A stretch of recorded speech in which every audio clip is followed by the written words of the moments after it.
Okay, good evening everyone. Before I start, I'll just read out this short statement, recording in meetings. Please note this meeting is to be recorded by the Town Council and where possible live streamed on YouTube. Please note the recording device is sensitive and the live stream may be recorded by third parties. So do not say anything you do not want recorded. If necessary, I will direct all recording in the room and the live stream to be stopped, but generally I want to avoid doing that. So we'll not record everything except any item taken in closed session. Members of the public may also make their own recordings but must follow our rules for doing so, including stopping recording when requested. Whilst we do not accept anonymous speaking in the public forum, members of the public who wish to speak to anyone their names are published must indicate this before saying their piece. Thank you. Okay, on to the agenda. Item 1, apologies for absence. Chair, we have apologies from Councillor Luke and Councillor Page. Thank you. Item 2, declarations of interest and requests for dispensations. Anyone? No? Thank you. Item 3, minutes of the meeting of the Town Council held Monday 15th December 2025.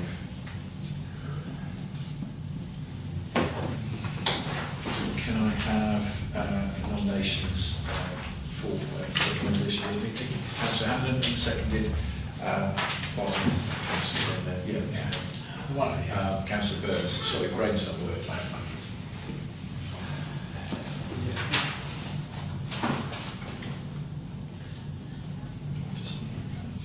Just sign that one.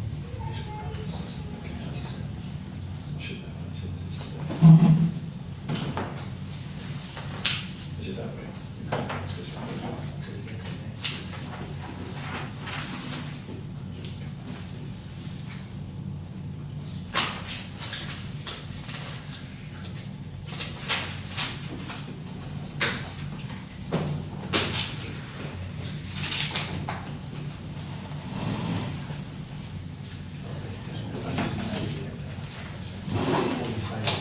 Okay, can we have a vote that all in favour, please? Thank you.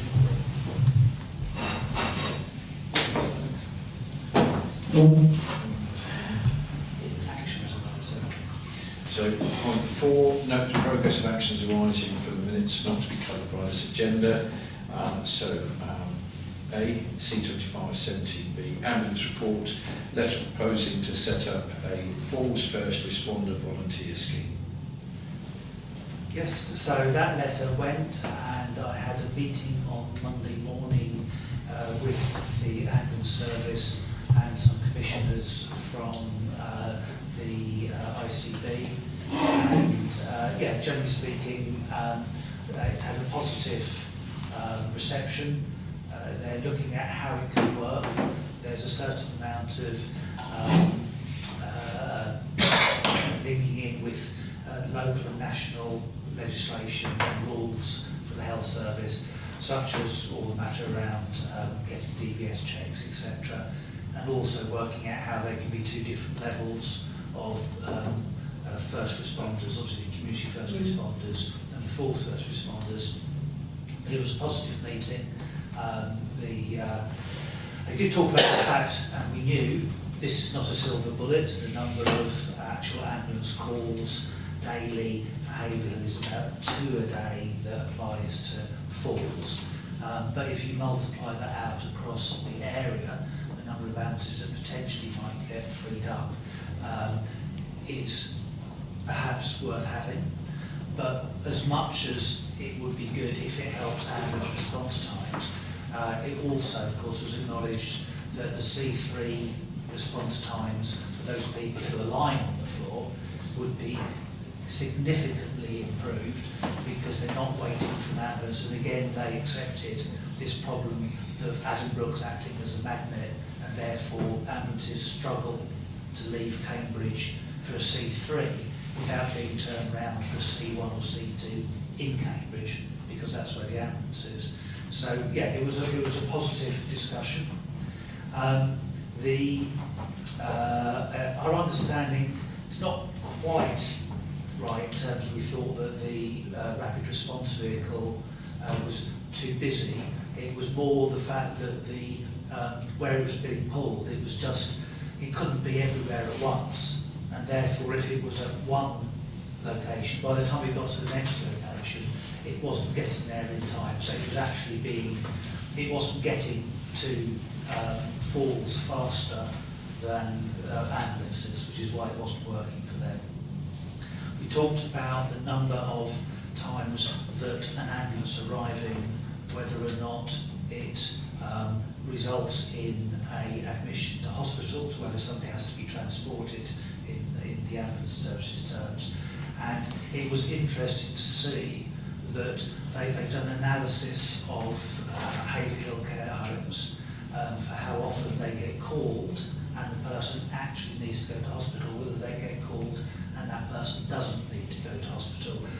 And it was interesting to see that there was the very stark differences between some of the establishments compared to others. Now, if everything was equal, you'd expect a similar percentage of people get transported to hospital. So when you see one where almost everybody gets transported to hospital and another where 2/3 don't get transported to hospital, it's perhaps a reflection of the no-lift policy being operated by that establishment, which is what we were saying, this falls first volunteering might help to avoid ambulances needing to be called, particularly where, of course, if it's a registered care home, then it has a registered nurse on duty there. So there is actually medical expertise there to look after somebody. And equally, it was recognised that volunteers on the Falls First programme would be able to sit with somebody who had experienced a fall. And we know that a lot of people get transported to hospital from private homes because they have nobody to look after them, and the only safe thing to do is take them to hospital. And obviously, it becomes a social care thing, that actually if there was more care in the community, somebody to look after in the community, they wouldn't need to leave their home at all. So that's another advantage. So it is something they're going to take further and work out how they can do it. And I said the Town Council will be supportive, but I reminded them that this wasn't just for Haverhill. Was this something we were suggesting that should be done much more widely? So whether they'll work a pilot here to see how it goes is yet to be seen. It was a positive meeting. And so the next steps they're going to take forward, do we know any timescales or whether they'll come back with anything? They'll keep us informed. I mean, they're looking at it, so I just expect within a month we'll hear more. Thank you. Any questions? You say that one of the homes, 100% of them that fall were taken to hospital. Does that mean that every time they've been injured and they've fallen, or is it not just needed to pick them up? Well, yes. So basically, there are some places that will pick people up and don't need to call an ambulance. There are other places that won't pick them up and therefore call an ambulance when they don't need to go to hospital. So if it's an establishment where everybody, or 90% or 80% of the people that an ambulance is called for, that person then goes to hospital, it's because that person really needed an ambulance. And the establishment must have some other mechanism for getting people off the floor who don't need to go to hospital. So those ones make sense. It's the ones where actually most of the calls do not result in somebody going to hospital. Those are the ones where, why is an ambulance being called? And they did say, the commissioners said that they also wanted to look at this from the other direction, is whether or not there is some interaction they can have in terms of commissioning for bed space, etc., about corporate policies, and whether corporate policies that, I mean, they don't have to be responsible for their staff lifting patients, whether or not changing that policy would actually be every bit as effective as having to have a volunteer scheme. That's probably going a bit too much time detail. You talk about DBS checks, obviously these people need to be trained on lifting people. Exactly. Yeah. Yeah. Councillor Mason. Yeah, I don't want to go into too much detail, but I do know that ambulances aren't equal. So you may have 2 techs on an ambulance and no paramedic. And sometimes the confidence of the members of staff is such that they may choose to take people to hospital as the safest possible option. I think there is a disparity between paramedics, and it'd be very interesting to know what discussions actually happen within the ambulance service about confidence levels in terms of decision making, because without doubt there are some unnecessary trips to hospitals that actually take away from capacity. Yeah, Chair, my understanding is that they have now, all of the ambulances are able to get advice from a senior paramedic and a doctor, so that they will talk that through. I don't think that's the same thing as being on site, but yes, I think that's how they're tackling that. And can I come back on that? It's usually the doctors, if they're not sure in terms of what they're being told, will err on the side of caution. Yeah, because then they become responsible. Yeah, so, absolutely. Anything else? Yeah, sorry. Councillor Martin. Of course, the longer somebody is lying on the floor, once that person has fallen, I mean, if you think about how long it is to get an ambulance here at best of times, and then somebody has fallen in a care home, that's going to be quite low down on their priority list to get to that person. And of course, that will impact the outcome for that person who's lying on the floor for that length of time. Absolutely.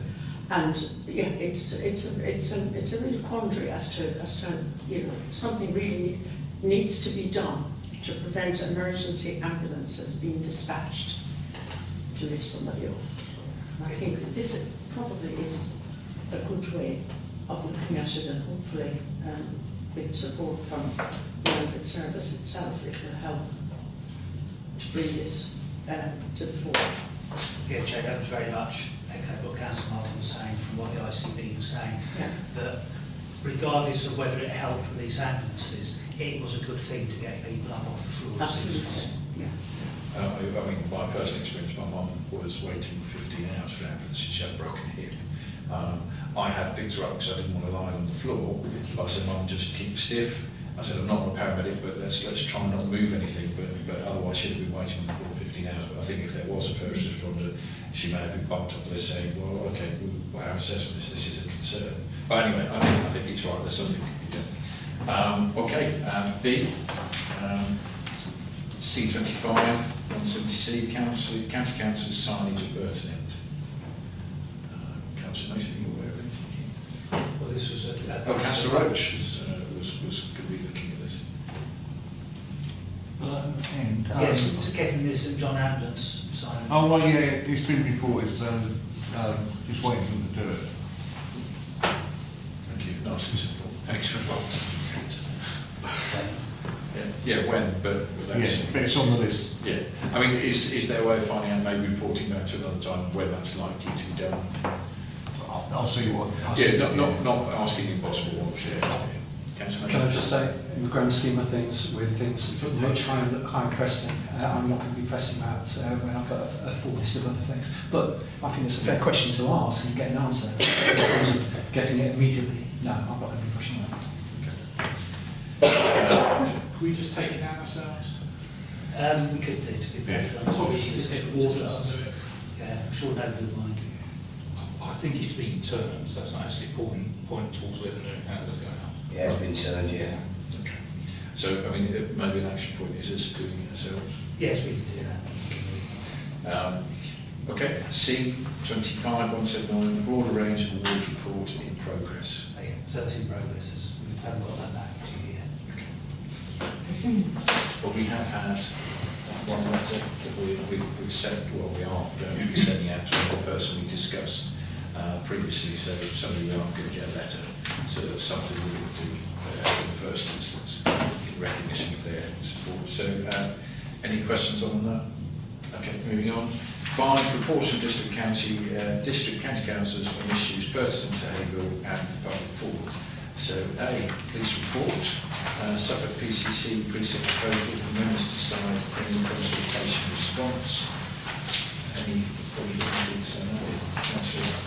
I can speak with this as I'm on the scrutiny committee, but the actual proposal is, I think, 5.16%. It's just below the maximum you can put up, which is £15, and he's proposing £14.94, I believe.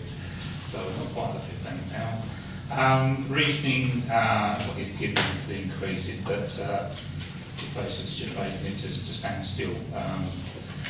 Cost the things, the technology they have to provide now is going up all the time, and by doing that they can free up more police time to, you know, and town safer, I guess. Yeah, with this thing, I mean, we get the he's going to report this back to us on Friday at the meeting, and basically we get the option of vetoing, but as Councillor Burns will know, it's pretty pointless because he can come back again with the same proposal, which will go through. Yeah, which will go through. So we'll have our say, but I doubt it very much will change anything. But by all means, fill in the consultation. I have actually already filled in the consultation because unfortunately I keep having a go at them. It's only ever a yes or no question answer, no real details, and he hasn't. I mean, there will be obviously in the paperwork what he's planning to spend the money on, but primarily because of the government not funding the police forces Suffolk compared to like the Met. The Met notoriously overpaid, not paid, but over funded. Norfolk as well, but I said I would only agree if it's for local policing, because over the, when we got those 210 officers, and I'll say it again, we actually got 3 for local policing across the whole of Suffolk. We didn't get any more out of that. They all went to places like Halesworth, the cybercrime centre at Halesworth, and all kinds of things. And I think, we're desperately short of local police officers in this town. At any one time, we might only have one officer actually on local policing in this town. You go to Bury and they've got, loads. Even Suffolk's got more than us. So if we're going to do that, I would recommend that we say, yeah, it's great, but we want it for local police. But it's not great, but it's, I prefer that we go for local. So that's one comment. We'll be all happy to add that in as a comment that we'd like to go towards any proposals. So can we, we've got a proposal now, can we have a proposal as thank you, Councillor Brown. Any other, so do we want to send any further response regarding this consultation? Are we happy that to be our only point? Okay, all in favour of that, please? Okay, thank you.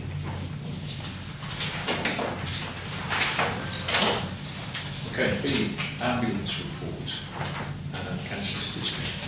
As I agreed, I sent some information to Councillor Mason, and Councillor Mason has taken it to health scrutiny and is now on the forward work programme.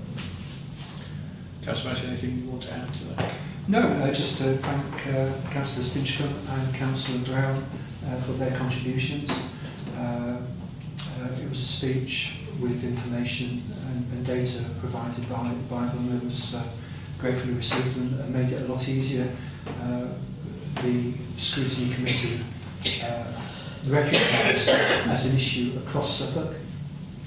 I re-emphasised the point that I think it is relevant to any town that doesn't have a hospital nearby, and I'm not sure necessarily across Suffolk how many of them are as large as Haverhill without a hospital.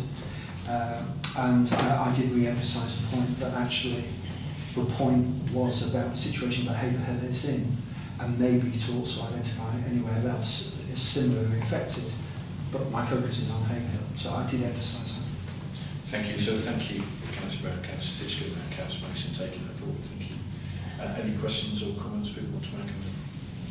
Okay, thank you. County Councillors' report. Anything you want to add, gentlemen? Councillor Mason. Yeah, I've got just 3 updates. I wrote my report on Saturday, and the world keeps on moving, of course, and a couple of things change. So the high street signage, many of you will have noticed that a number of signs have gone up. The priority has now changed, as opposed to what it was a couple of weeks ago, where it was opposing itself. There are still some works to complete because of underground utilities, foundation sizes and post locations. There's a lot of signs going up, which is a lot for a driver to digest. So I've been told that highways are still going to have a look again, just to make sure that the street scene isn't too over-dominated by signs. I have an engineer visiting the site tomorrow morning to review it and come up with a final plan to complete the last few elements. I've requested a pedestrian zone at the entrance to Pease Market coming down from Burton End. I've also talked about how one of the priority signs needs to be lit, and just wanted to other little bits which I've gone into brain fog.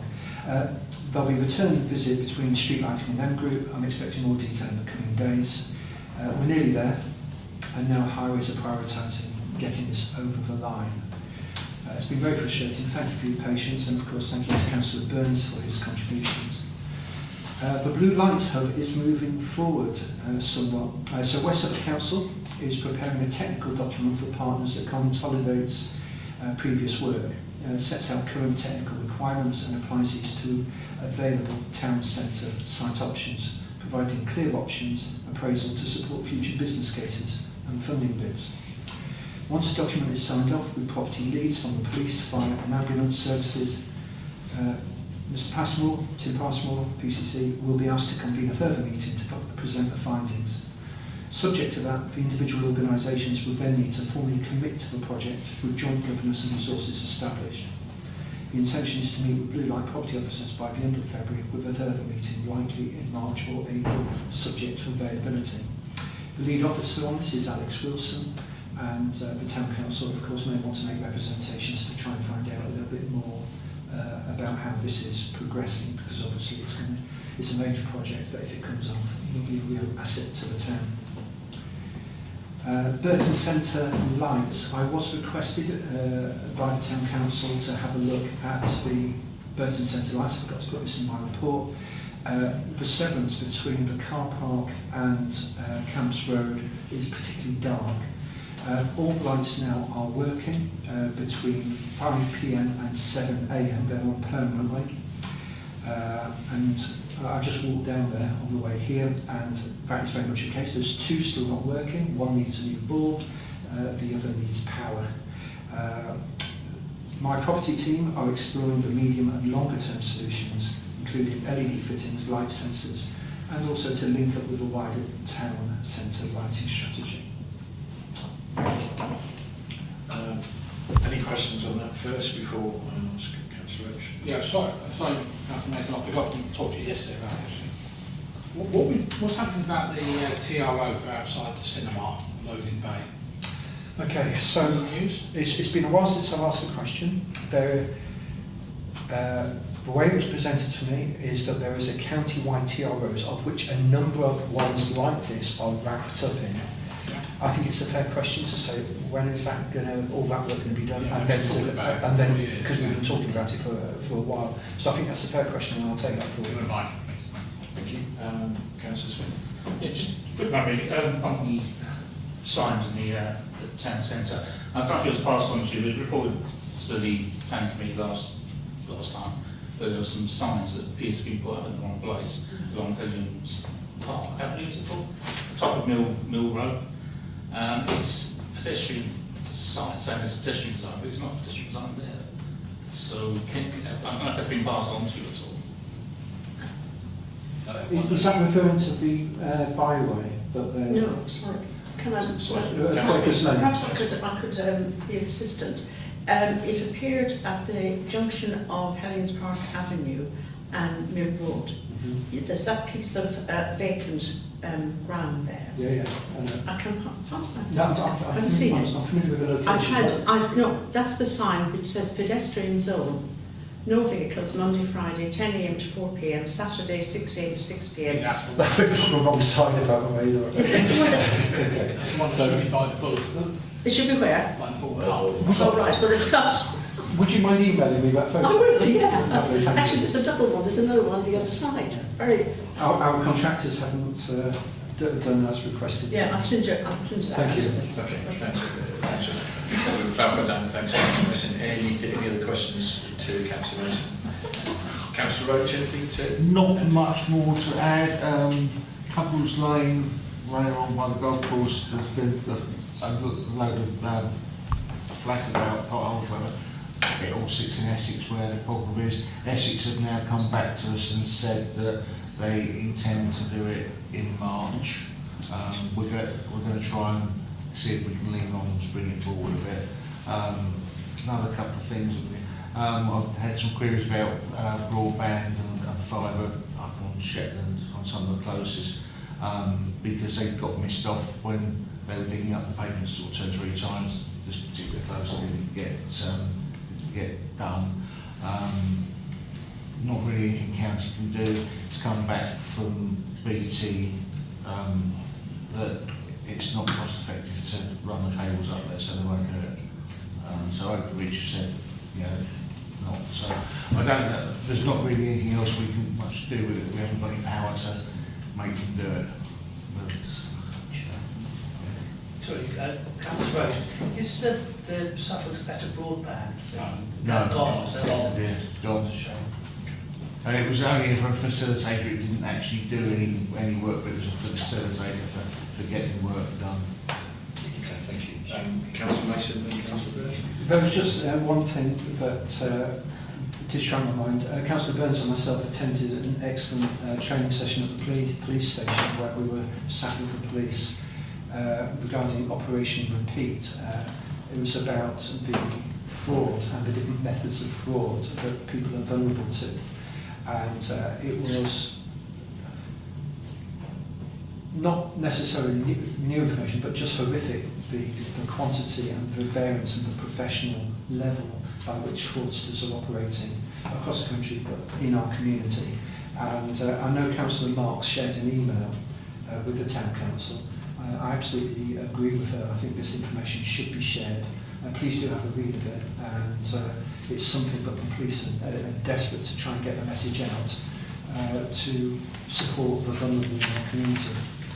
Is that something that you might put on the website? Yeah, Put something in? Well, no, because it actually just, it's stated as Councillor Mason has stated, but it didn't include any actual information. I was going to ask, Councillor Marks from West Suffolk Council said that she thought there was particularly something about fraud on young people, and she felt the schools ought to be making sure young people hear that message. But there was nothing in it to suggest that anyone was picking that up to make sure that actually happens. It was just an exhortation that somebody should do something. So I don't know what we can. It would be good to do it. I heard what she said, but I don't know what I can do with the information. Firstly on that, I think there were some brochures, leaflets and stuff. They covered all kinds of fraud. You know, from cold calling to phone things to can you go down your bank and take some money out for us, courier fraud, all kinds of stuff. Including right down, which appropriate for us actually is things like passwords for emails, accounts, particularly things like Gmail. If you use a Gmail account, and also using the concept of 3-word passwords. So I think I've got the stuff on my kitchen table. I'll collate the links that are in there because I think that would be very handy. In terms of the schools, I think I haven't spoken to him yet. I think PC Oakley is going to follow that up directly with the schools themselves and try and get them, and also the 2 gentlemen who came from what's called now, whatever they are, they're based from Lincolnshire and Leicestershire, if I remember rightly. I think he's going to try and do something with them on the youngsters, but it equally applies to anyone. It doesn't have to be old, you know, anyone who's maybe not a little bit IT literate, you know. Is it worth maybe you follow up with the physio kid and see if he's going to schools and see if there's anything that he could provide for us to just put on the town council website to say, just be aware of this so we can promote that too. Yeah, I've got to talk to the PCO anyway. Chair, can I just, there was one thing that maybe want to really share with the town council tonight. There was a new fraud for the first time that there was an attempt. This woman was speaking with her daughter on the telephone, and it was her daughter, and the conversation was about money. And the woman had a family code word, and what is the code word? What is our family code word? And her daughter couldn't answer that question, so she put the phone down. She phoned up her daughter, and it wasn't her daughter who she'd been speaking with. So AI now is being used for fraud purposes, and it's out there. People need to be aware. Do not talk about money over the phone. Okay, thank you. Councillor Smith? Yeah, I'm just saying, you know, where I work, we do a lot of fraud training, whatever, and it aims to recognise when people are being con, but it is surprising how you would think intelligent people can easily get caught out by these things. So it's for everybody. So no matter what age they are, it's so easy to get caught out. Now, very clever, and with any fraud, if you're one step behind fraudsters, you're doing well, because they're always trying something new, and you can only react to the fraud. You can't be proactive to it because you don't know what they're going to do. So, just on that, then, is it worth asking PCO if he would provide training sessions for the public to come into the week at house here or somewhere? I can have that conversation. Because I think actually, I had a text from my daughter that wasn't from my daughter, and I think I wanted to send her some money and then was embarrassed. And then when I spoke to the people at the bank, the person that deals with fraud says, yeah, I've been done, even though I'm trained. There are people that have caught me out, so they are trying to be clever and clever, and that's quite scary. Yeah, I had one today. Yeah. Hi, Mum. Yeah. It's just. What's my fault? And of course, if we are concerned, certainly from that point of view, if we're concerned about a family member that rings us out, I'm desperate, or my daughter sent this text, it wasn't my daughter, but you know, or I've just bought this, but I've run out of money. Could you send it to me and I can sort it out? But Councillor Rachel, are you done? Yeah, I think so. If there's anything else anybody wants to... Councillor Burns? I was going to go back on that. Shetland Road and all that area, Roman Way, was not done by BT in the first place. It was done by Gigabit and also Gigaclear. There was I think 3 different companies went up there and cut the well, when they say it wasn't done, as far as I'm aware, they were all done. Obviously, the individual houses were not connected. That was never the intention. So what they should be doing is just checking to see whether they've got a plate outside in the road, because at least one of the companies would have done it. So you had Virgin Media, you had Gigaclear, and you also had VX Fibre. Now VX Fibre was the ones who also did the Burns Estate and Chalkstone, walked away. So they failed, they didn't finish the job. So I've got a whole coil of cable at my front door, been there for 3 years now, not connected. So it could be them. So they left them 2 or 3 houses. It was a little close. It was a little bit off. Is it close? Yeah, but it doesn't necessarily mean that every house. It depends on the technology. Some of them they run a cable to every house direct from the main box. Some of them they actually put a junction box. So you have to be very careful which one. No, these people were moaning that they could not get connected. Yeah, and OpenReach have just come back and said it's not viable. No, OpenReach won't do it. No, and their supplier, which was EE, have said they won't do it. Just something to take back, because in terms of going back to just work that's done on the roads, we had a day a week or 2 ago that we had 2 road closures, and actually it was sending people ridiculously around to just get to anywhere simple. I mean, I'm not sure the county council can deal with that, but there needs to be some sense when they're saying there's a criteria for road closures, so the alternative route has to be the same class of road as the road that's been shut. So a lot of the times we all know that we can go this way round, but they have to do it with a particular hierarchy. That's why sometimes diversion routes look silly to a lot of people, but they have to use the same class of road. It was only a case of there was one particular day when my son left myself from the Clements, and he went one way and he took a different way, and he tried to get home a different way again, and the road was closed. So he said I was going for a ridiculous journey because 2 roads were closed on the same day. That meant that the alternative route was then sending you onto another route because it was closed. It's just a case of just thinking about, do we need to say the road's closed on the same day as the other thing with it is that a lot of the road closures are done by utility companies that have statutory powers to do their own thing. They don't have to coordinate with county council to do it. Thanks, John. Okay, oh, thank you, Councillor Mason and Councillor Roach. Okay, moving on to district councillors. Anything to feedback? Councillor Hannah? We, district councillors, got an email from Councillor Butchinaka today. Following the release of our cabinet papers, I want to draw your attention to the new budget proposal, where an allocation of up to 1 million for the wider public realm improvements for the town centre has been made. This funding is in addition to the 693,000 already committed. I will be working with the High Street Enhancement Steering Group to bring the detail of this work forward. That's just town councillors, don't know. Okay, thank you. Councillor Smith? Oh no, sorry, Councillor Mason first. Okay, so that's genuinely exciting news. An additional £1 million can. Yeah, it is. Yeah. Yeah, and this funding allocation is in addition to the 693,000 already committed. Okay, Councillor Mason. And with that good news, I am frustrated. We've been working as a high street improvement group. I'm not going to be critical of anyone or indeed the group.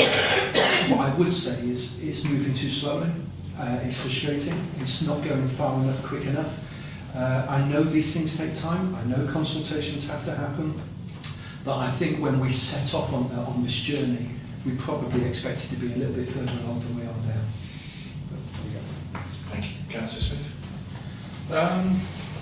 Just happy to not everybody else has been contacted by Resident, but I've got contact around about way about around the attenuation tanks at Bottom Road, which are being filled up, and there's a worry that there's no safety equipment there at all, because these are not draining away like they're supposed to, and it can be quiet, especially one down Bottom Cleves Road. It's staying full a lot of the time. Now, it is on the to the schools in School Lane for a lot of people, and there is a worry that children might sort of get tempted going there, especially when it freezes over.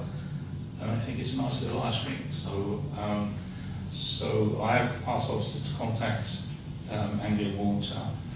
We are still waiting for a response to that. It's only been a few days, so hopefully we'll have some news to report on that. I don't know what they're going to do with their lives, to put any life-saving equipment there or not, I don't know. But I know in other places in the district there are some. So other than that, on the agenda, item 10, we've got the governance review thing.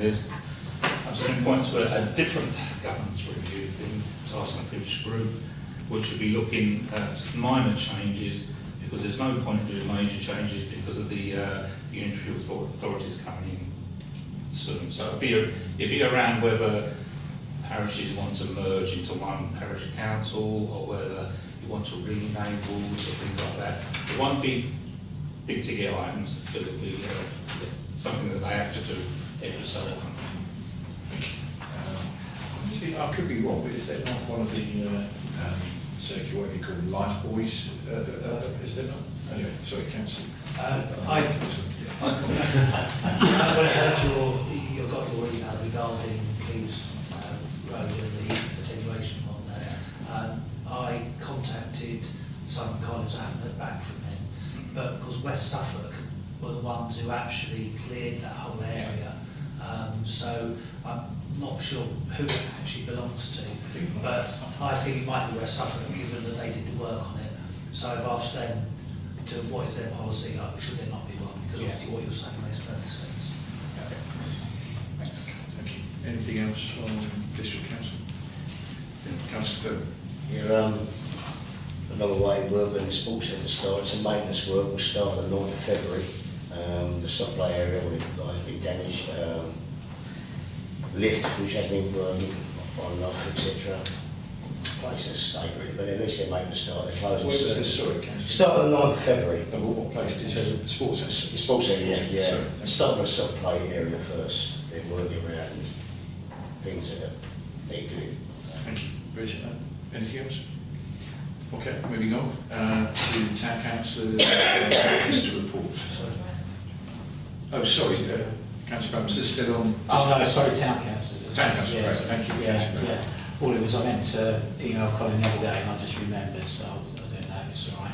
It was just around, there's a little brick shed down by the Stone Ranches mini roundabout. I think Andy Water, it's a little square brick shed. It's absolutely covered in graffiti. Someone, we can do that. That's very good. I did wonder whether that was a project we're actually better off pushing in the other direction and actually get somebody to put something over it to completely cover the entire thing with something attractive. I did ask Andy Water a few years ago if they could remove it, because basically it was some sort of venting thing. The pumping thing. Yeah, and they said they don't use it anymore, but they may do in the future, so they would remove it because the thing looks nicer anyway. But it looks worse with all that. Yeah, so just thought that'd be a project if we could. Okay. Thank you. Anything else? Councillor Mason. Yeah, on a tour around, I noticed that there had been some fly tipping on Quakers Lane in the car park. There's a mattress and some other detritus there. I asked West Suffolk Council whether they were going to collect it and get rid of it, and they had looked at it, but it's on private land, and West Suffolk Waste Team will not move waste from private land. Problem is that private land isn't claimed or owned by anyone. I'm nervous that the message gets out, I'm sure nobody's watching, that is a safe place to fly tip, which is the last thing that we would want. And of course the cottages there, the last thing they want to see is fly tipping. I wonder if it could be something that we could ask our community wardens to help with. We've run into a bit of a problem with the with clearing stuff like that, because we do that. But the new recycling centre has stopped allowing us to... Would you email me that exact situation and I'll lobby on your behalf? Great, thanks. I think it's probably a new person who doesn't understand there's an agreement, but yeah, so just run it on. But I will email you. Thank you. Any other matters? I know I've said before, I'd like us to sort of recognise people that are doing good things or things that we need some sort of recognition. It came to my head based on my report, how many times, and it's not a person, it's more a group, how many times I've seen the Haverhill Silver Mat, and I just wanted to really see if we can recognise them to say they are outstanding and something the town should be incredibly proud of. You know, I've been to several events coming to end of last year, and every time I left, feeling really quite uplifted by the quality and the amazement that they produce.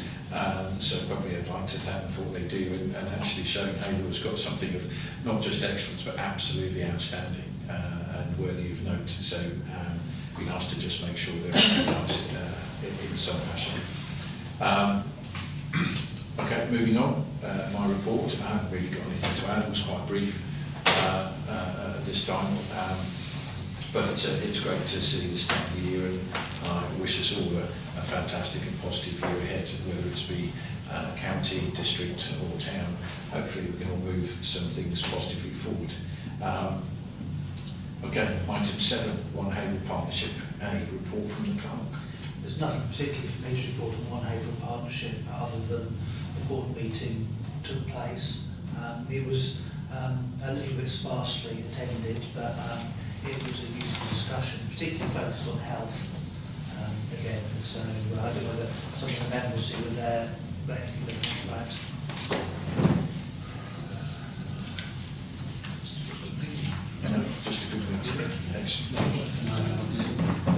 B, board meeting report. Yeah, okay, so that'll be C, wellbeing hub update. Okay, so the hub is in our possession. That's ours, as in the Haverhill Community Trust. We have 2 workers in post. I know you've had an email introducing you to them. They are working hard. There's lots of things going in there, starting to set everything up, furniture. Councillor Burns has done an excellent job of getting the IT up and running. I apologise that you weren't given an awful lot of notice about getting it done, but you still rose to the challenge, so thank you for that. So that's all looking good, and I think we're getting the broadband put in relatively soon, but we've got the Wi-Fi up and running with a 4G router. The policies and procedures being written, and we've got the flooring contractors coming in to quote for new flooring for the cafe area. So it's going really well. It's really good to actually see it underway and able to be used as a warm space for older people. And we hope to start seeing the first of our partners moving in and starting work there probably in February and going through to March. And there'll be a soft opening because we can only open when there's actually a service to offer other than the warm space. But you'll see the signage go up and the proper, you'll be invited obviously to a proper opening, probably mid-March I should think. So it will all be shaken down by then, but it looks good. The Mental Health Action Group had visited that actually on the day it opened, the day we got it, and that was really good. The breed, things like logos, etc. So if you walk past the building now, you'll see that there's posters up promoting it. So yeah, it's been really good to see it move very, very quickly from the frustration through to actually it's ours. So we've done a good run with it. Yeah, thanks, Chair. Where are we up to around tenants now? It's all looking pretty positive. Yeah, it's all looking very positive. There's still some signatures to go, but we're really, really pleased with the people who've signed up. So everyone who said they'd be on board is on board. I mean, I'll just say I'd had the good fortune, managed to give them a few things, meeting Joe and Phoebe. So for me, it would be quite nice to say welcome to the team, and they were very welcoming and were inviting. And if people do want to introduce themselves, I think they'd be very, very pleased to meet the councillors that they'll be dealing with. So it was great to see. They're already painting and trying to make it not the doctor's surgery and turning something else. But there's plenty to do, and I think if they are not going to make us aware of anything they need, I'm sure we'll all be quite happy to try and see what we can do. But the project's ongoing, obviously, so they have got the outside space that they will need things at some point. But yes, I mean, from meeting them, if we were still introduce ourselves as time goes on, that would be good for them and good for us. But thank you for all those involved, particularly Joe and Phoebe now moving forward. Number 8, financial matters, to authorise the payment list. Mr. Mayor, I'll take one of you. Thank you. Good luck with that. Thank you. Councillor Burns? Propose. You're going to propose, can we have a second for that, please? Councillor, I can't say the name properly, so if you could just repeat it for me so I can get it right. Teixeira. My apologies. All those in favour? Thank you. B, grant applications, over 2,000, we have none. So moving on to item 9, budget precept for 2026-27. In reference to budget, setting a briefing document attached. So A, to approve the 2026-2027 budget.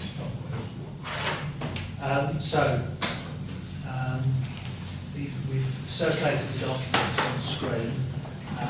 It's been interesting actually. This is more or less the very first budget that survived the whole way through with a little bit of polish but not too much.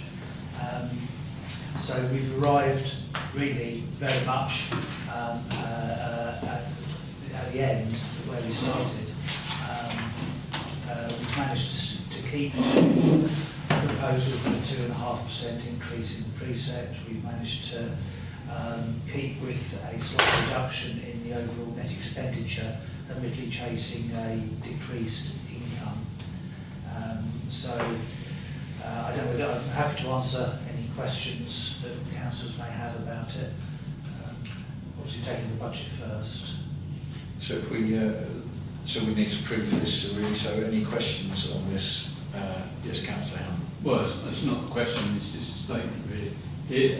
I think personally, well, I propose that we set the 2.5% because, well, 2.5% is 2.5%, but you know, a lot of people say it's too much, but I think it's below inflation. I think it's a fair budget. I think, you know, we're going to keep all the things that we always do, which is great. And so I propose it. We set it at 2.5%. It's the budget first. Yeah. Councillor Mason. Thank you, Chair. I think 2.5%. I mean, are you able to give a figure on how many pence that is on a Band D property? It's on Band D, it's 9p. For Band B, which is nearly half the houses, it's 7p. Yeah. So in that respect, I don't. It's not unreasonable. In previous years, I have moaned somewhat about the money pit, but I do think the zone is. And I just wondered whether you could give a net loss of how much the zone is actually giving us. Off the top of my head, I couldn't, and I wouldn't want to speculate, but I can certainly email councillors with that number. What's interesting is that the numbers actually got down simply because we are working our way through finding ways to reduce the cost of running it. So we have managed to take quite a bit out, but it is still costing a significant amount of money, and I'm happy to make sure we get that information out to councillors. Apologise, I don't have it down. Councillor Smith, then Councillor Brown. Yeah, I'd like to second the proposal to accept 2.5% and to reiterate what Councillor Hammond said. I think you've done a great job here keeping it down to 2.5%, as has been said, it's below inflation, and yeah, I mean the zone may be a little bit expensive, but it's providing a service, isn't it? And we're not losing any services, so yeah, I'm very happy with this budget. Okay. Councillor Brown. Yeah, I think it's a really good budget. I mean, likewise, Councillor Mason have got some concerns around the zone. I mean, we've given it a really good go, but I think personally we should persevere for the time being, because we have got other things coming forward that will replace it. Looks like in the future. So, and a lot of stuff that we actually do down in that building is really good stuff. So, I'm willing to persevere for the moment with that. But obviously, keep an eye on our costs, etc. We are anyway. It's great that we've managed to increase our community wardens and the good work they're doing around the town. So that's a real good boost and good bonus. So personally myself, I'm happy with the budget. Yeah. Thank you. Councillor Burns. Yeah, no, I mean, this has obviously been through finance, and I've, been through it in depth. Councillor Teixeira. I think in terms of the zone itself, I've been sort of on the peripheral of it in terms of providing data, but not opening on a Wednesday, I think will prove quite beneficial. I think the figures I'm looking at now are suggesting that they are going, the income is going up. It helps that things like the leisure centre is not. And also things like in the last 2 days, there's been 2 5-star Google reviews, which also makes a hell of a difference. The only ones we ever see on bad is where they've been told they can't do something and they object to it. Like we've had people before we had the height. And the other thing that's changed recently, of course, is the height restriction. I think that's going to make a difference. I would still like to see us change the times to see whether we can accommodate primary school kids when they come out. But equally, we have the same to a lesser extent, of course, with the kiosk, the cafe, the bar to a certain extent as well upstairs for certain things. But that 2.5% is way below potential inflation. What's going to happen, we don't know. So I've always thought, ever since the 2.5 came up, I've always thought, yes, that's a reasonable amount. Last year I think it was 6% last year we did, so It was. we've done pretty well. Chair, just as a reminder, it's great that we have people happy to propose and second the precept, but first need to propose and second for the budget. Yeah. Okay, so I will just say that I'd like to thank people for the work on it. It seems like generally pretty happy. So in terms of A, were we proposing A, the budget? Not the precept. Or some to other. I'll propose the budget. Okay, so You take it. Yeah, to be honest, I was proposing the budget, I didn't realise we... Okay, so sorry, the precept I was proposing, and not the budget. I didn't realise we'd taken the budget first, so I didn't hear it. So I apologise. So obviously someone else can propose that's it. fine. Councillor Burns, you're happy to propose the budget. Do we have a seconder for that? Councillor Martin. So can we have a vote on that then, please? Thank you very much. And again, thank everybody for the work on that. So Bill? We have a proposal from Councillor Hand. Yes, we've got a proposal and a second person from the precept. Can we have a vote on that then, please? Thank you very much. To authorise the Chair, point of order, sorry, I wasn't choosing to object, but I was choosing to abstain. Normally when there is a vote, yes, the majority vote carries, but it's normally customary to ask if there's any objections. My apologies, Councillor Mason, noted, thank you. So do you want me to go back, or are you just all happy to be noted? Not objecting anyway. I'm not objecting. It's a point of order. Yeah. Thank you. And my apologies. So C, to authorise the chair and the clerk to serve the precept and demand upon the District Council. Councillor Smith proposing, seconded Councillor Burns. All those in favour? Thank you very much. We'll do that after the meeting, so let me up. Didn't do that. Okay, item 10. The Limited Community Governance Review. To note the Community Governance Review of the West Haverhill Ward to create 2 new wards, West and North West Haverhill, to establish is that a word? I've never seen that word. Terminus, okay, boundaries following the LGBCE changes to county wards.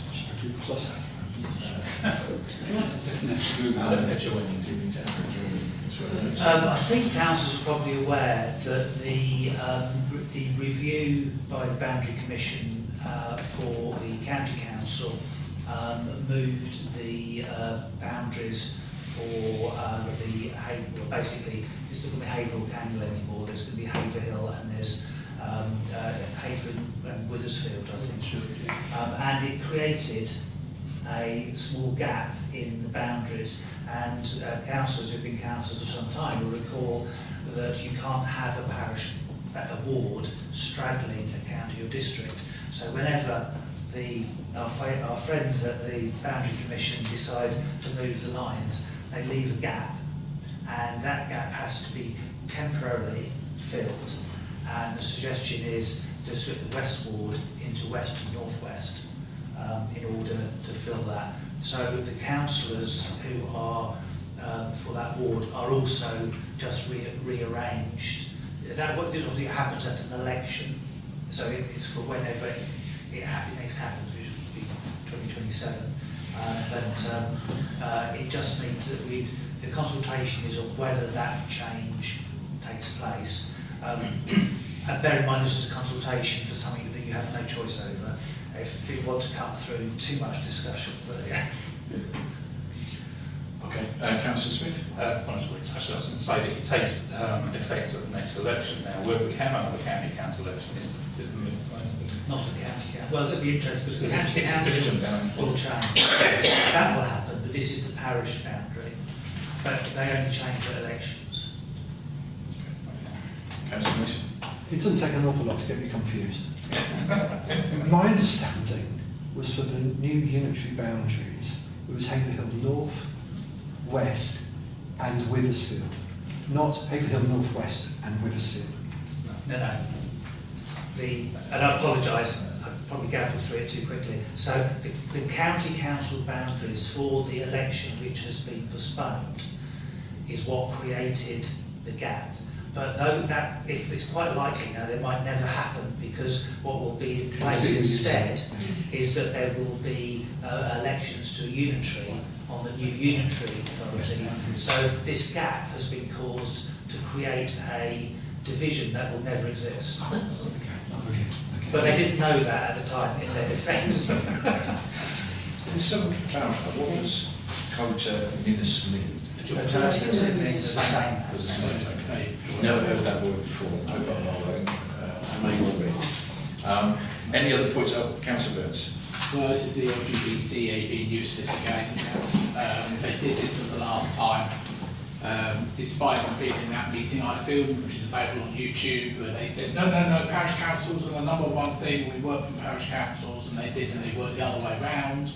And I had a real go at them, that's why I ended up doing a freedom of information request for them. And they admitted they got it wrong, but it was too late, it would have gone. This is what happened with that central wall we had with only 500 residents in it, which obviously was fixed later on. I mean, if it's the way you've got to do it, it's the way you've got to do it, but it will be confusing for residents, you know, the current town councillors, assuming, you know, got re-elected in 2 years' time, I think it is. Yes. May 27. Yeah, 2017. Yeah, they end up presumably one each. But have they even taken account yet of all the new, because their last review never took account of all the changes, like particularly across the north and northeast and northwest, the Persimmon and Red Road type site, particularly now we've got more houses potentially. They never took account of that last time properly. So that could potentially change everything again in 2 years' time. It's strange they're doing it now. Well, Chair, they're doing it now because they have to have a run-up to the 27th, just as we just pointed out. That's not 2 years. It's not, it's next year, it's 2026 now, so we're only 14 months from the parish council election in 27. Oh yes, next year, yeah. So they need a run-up. Well, they do, but yeah, I still say they're useless. That's on camera, so that's good. Yeah, it's just the whole thing. It just seems to be that it's local people that don't have a say, or their say is least valued. I mean, you know, on the county council division for Haverhill East and the Thurlows. Now, what the heck in hell is that all about? You know, what's Thurlow got to do with Haverhill East? You know, it's these larger divisions, and especially what happens with unitaries, they can swallow villages up that had a good say in the past, and they're just going to get subsumed into these, you know, larger divisions. I know they're supposed to be saying that parish councils will have more of a voice, but at the main decision-making councils, you're going to have these huge divisions that don't really take into account, you know, local people's voices. So, Is that something that everybody else feels? Because is that something we should be looking at and making a statement? It's not today, but it's just sorry, just personally annoys me. We're trying to have that argument now, but just, you know, when you see a division that's basically Haverhill East and the Thurlows, it's just, to anyone that lives it, it's crazy, and especially someone who lives in Thurlow. In fairness, it was Haverhill East and Kennington already, yeah. which was the division, so it has got bigger than that to get further. Councillor Stitchie. Clark, when you're minuting this, can I suggest that we refer to county divisions as rather than wards, to be technically correct? This is the parish wards, not the divisions. No, the last The county wards, county wards. you're right, no. Well spotted, thank you. Okay, any more points on that then? Thank you. Okay. 11. West Suffolk Traffic and Speeding Group to discuss road safety and rural limits. Email circulated. Anybody got any points on email? Not sure you'll be able to read this. Just as a reminder, this is Moulton and Liga, I thought it was a local pronunciation. They've talking about road safety, and what they'd like to see is basically sorting out the speed limits on the approach to villages. And I think what they've said is they'd like to see a 40 mile an hour change, 40 mile an hour buffer, and for them a 20 mile an hour limit through the village. So it's whether or not we wish to be involved, we wish the council to have its name associated with that. I know a lot of communities have asked for a 40 mile an hour buffer, so you don't get a situation where cars are coming at 60 miles an hour and have a half mile grace period to slow down before a speed camera or anything like that can be operative.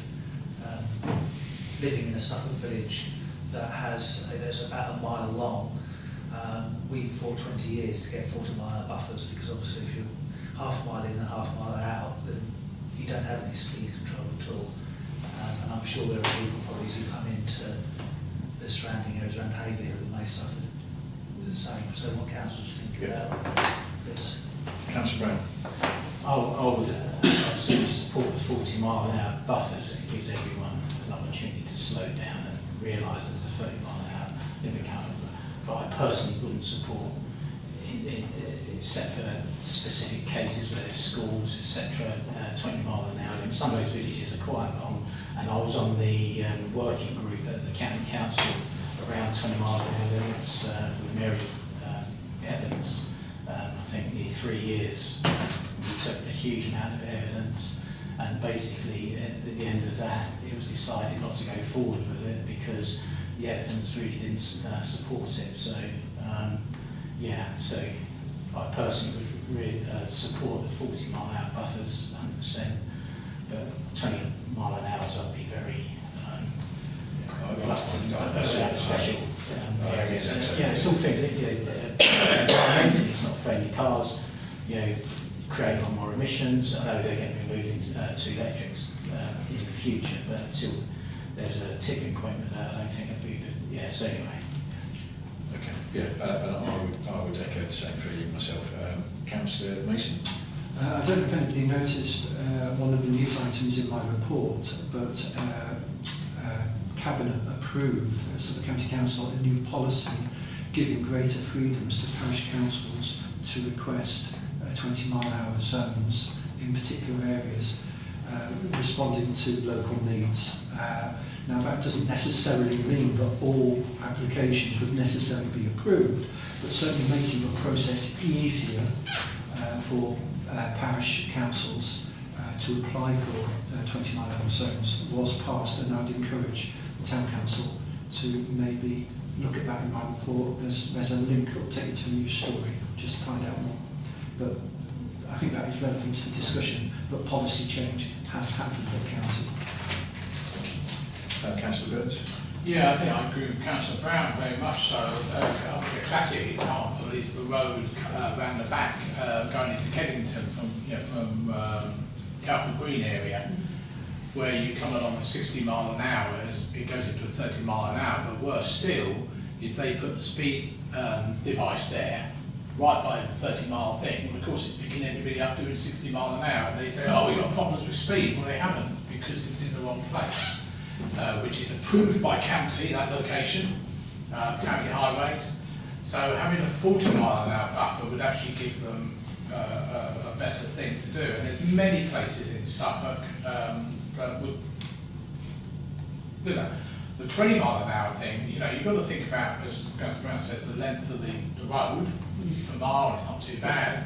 But, if you end up, you take the example, I know it's not in Suffolk, you talk Sturmer, if that was all 20 mile an hour all the way through, people would get very frustrated. They get frustrated enough as it is now. I'm not saying it's relevant to us, particularly. There may be a couple of places we could think about, there's 40 mile an hour buffers coming down, but you have a 60 mile an hour bypass and you come off the roundabout and it's 30 mile an hour. You know, it is a, you know, what are you going to do? Slow them down the roundabouts to get them further down? Probably not. What I did want, which never got implemented, was the one actually from the A143 coming south, where the 30-mile-an-hour sign by the railroad site there was actually supposed to be further north by the cottages on the right-hand side. I can't remember what they're called. So people could actually see it coming up the road, because now you can't see it because you come around the bend and then you see it. You're slowing down from 60 to 30 very quickly. So that would be an ideal place for a 40-mile-an-hour buffer. But not very far. It doesn't have to be very far. But it's visibility most of the time, signs. And of course we all know, as we know on the bypass, a lot of signs you can't see anyway. Thank you. Colin, do you want to respond? Just in terms of Haverhill, we did have a request, which I think I passed on to Councillor Mason. Somebody was saying that the where Park Road comes onto the main road, by B&Q, I suppose, the traffic approaching on the main road is going so fast that it often can't stop in time, and not I think the 30-mile-an-hour limit to be put further back, or the 40-mile-an-hour limit to be further back. So there are a few examples on the outskirts of our town where that used to be 60, of course. Yeah. Until they brought it to 40, so it is a little bit better. Maybe the 40 with the development now going further, like the Arboretum out there, maybe, yeah, it should be further out. Councillor Smith. Yeah, I think it's absolutely right. We should support our neighbours in the villages. I mean, we ask them for our support and those things, but it should be on a case-by-case basis, obviously, and it should be for the village to decide if a 20-mile-an-hour limit or whatever is appropriate for their villages. It's their residents, it's their children. We're talking about an inconvenience to drivers, about the safety of the villagers. That's what it's all about. That's the thing we should think about first and foremost. So if they want to do that, then let them do that. That's not a problem. One thing I would like to see done like is as you go out towards Withersfield on Queen Street, whatever, it goes to a national speed limit for about 300 yards. It goes from 40 nationally, and then 40, and then 30 is the limit. If you can get away with that bit, just leave it 40 all the way around till you get the village, that would be good. But as I say, I think we should support Jeremy whatever that urgency. I mean, I think we need to sort of be clear, because obviously what you've just said, I agree with supporting our local villages. I don't support the idea of 20-mile-an-hour zones. I think the fact is that if we want to see that, let's just go back to horse and carts, in my view, because we've got motor cars and there seems to be more. Need to worry about that anymore. But I think that from my perspective, I think that, yeah, support them, but I wouldn't want to support them with 20-mile-an-hour zones in many respects, but certainly the buffer zones. But we need a proposal. So has anybody got a proposal? Chair, just before something to propose, just as Councillor Mason's pointed out, the 20-mile-an-hour bit now has been resolved. It doesn't really matter. It's only the 40-mile-an-hour buffers now. Yeah. If they want it, they can have it. That's now policy. Exactly. In which case, there is a case of we can just propose, do we support the 40-mile-an-hour? Yeah. Councillor Smith? So second, and Councillor Burns, all those in favour? Thank you. Okay, point 12, adoption of committee reports. A, planning to move the adoption of the minutes of the meeting held 5th of December 2025 and 12th of January 2026, and any recommendations contained therein attached. Can I have a proposal for that? Councillor Hammond, seconder please. Councillor Smith, all those in favour? Thank you. So the other two ones there. So we'll just cross them out. So Not this is done, was the B and C we're not looking at, so moving on to dating for the next meeting, Monday 23rd of February 2026. And then item 14, exclusion of press and public. To resolve that under the Public Bodies Admission to Meetings Act 1960, the public and representatives of the press and broadcast media to be excluded from the meeting due to consideration of the following items of business, as publicity would be prejudicial to the public interest due to the confidential nature of the business to be transacted. Matter objected by data protection. Can I have a proposer, please? Councillor Hammond, seconded. Councillor Martin, all those in favour?